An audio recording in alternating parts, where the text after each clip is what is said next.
It's 1066. England braces for invasion, 2 of them. In the south, a Norman duke watches for the correct wind to sail across the channel. In the north, a Viking king unfurls his sails, and between them stands a brand new English king, forced to choose where to face the storm. When Edward the Confessor dies on the 5th of January, 1066, the crown passes to Harold Godwinson. But claims to England don't end with a coronation.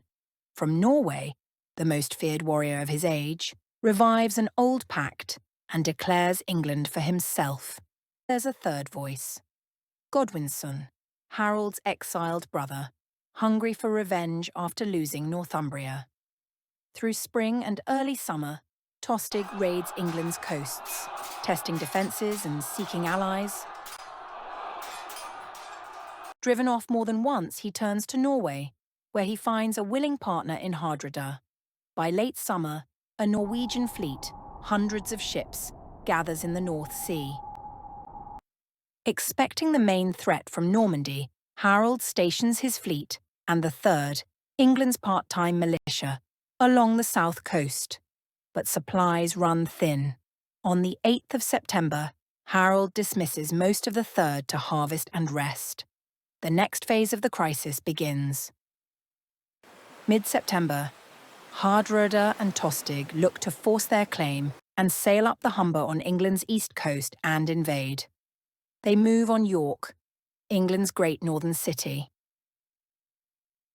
The northern earls Edwin and Morcar rush to block their advance north. The armies meet at Fulford on the 20th of September 1066. The result is an English defeat, and the great city of the north, York, submits to Hardrada and Tostig.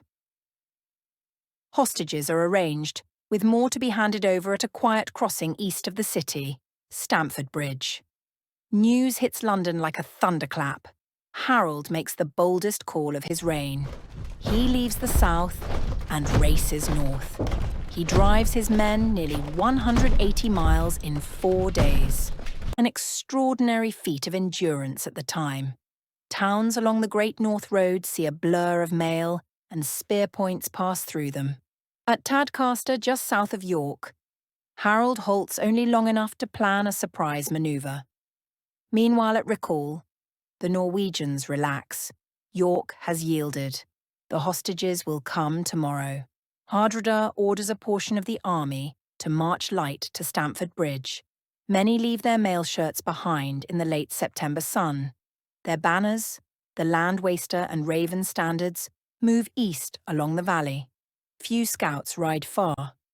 Why would they? They believe the English king is still tied to the southern coast. But Harold is already here. His column slips past York under cover of speed and silence. At dawn on the 25th of September, the English crest the rise west of the river. Sunlight strikes spearheads. The Dragon of Wessex unfurls. And, below, Norsemen suddenly realise this is no hostage exchange at all. On one side, Hardrada and Tostig scramble to form without full armour, sending frantic messengers back to Riccall for reinforcements. On the other, Harold Godwinson, shield wall hardened by the march, seizes the moment to crush the northern threat before the Normans can cross the channel. 2 kings, 2 brothers, 1 bridge. As the English charged, they were halted at a narrow bridge. The chronicles tell of a lone Viking warrior, some say a berserker, who stood his ground. Armed with axe and shield, he cut down scores of Englishmen who tried to cross. For nearly an hour, he held the bridge alone. Only when an English soldier floated beneath the planks in a barrel and thrust a spear upward was the defender slain.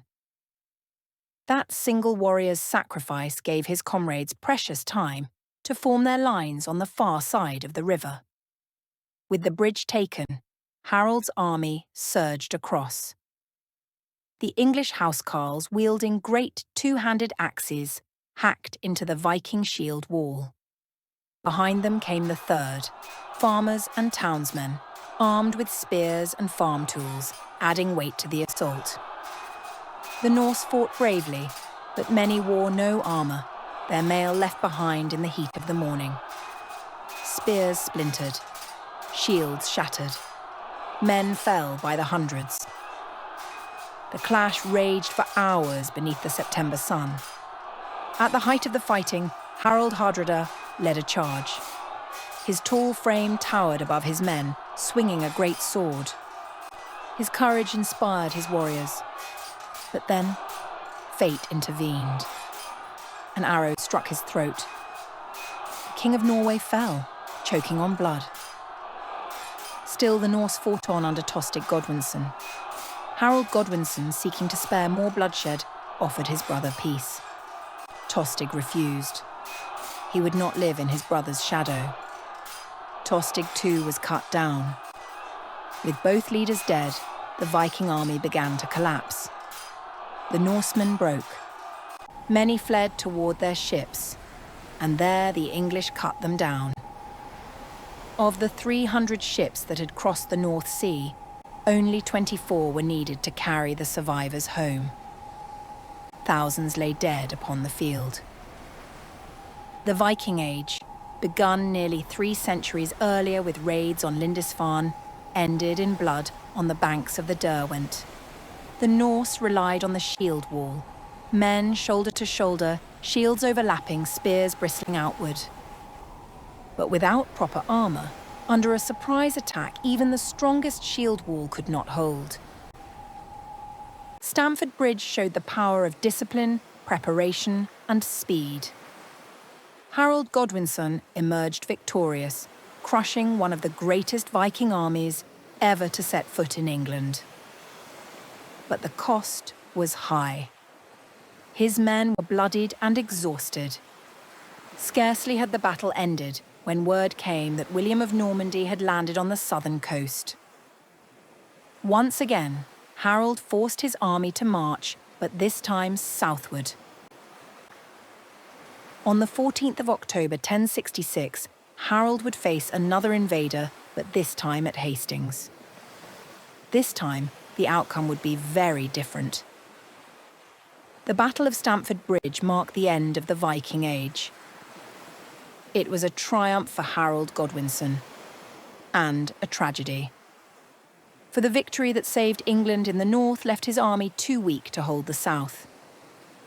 In the span of 3 weeks, Harold won one of the greatest victories in English history, and then lost it all. The road from Stamford Bridge led inexorably to Hastings, and to the end of Anglo-Saxon England.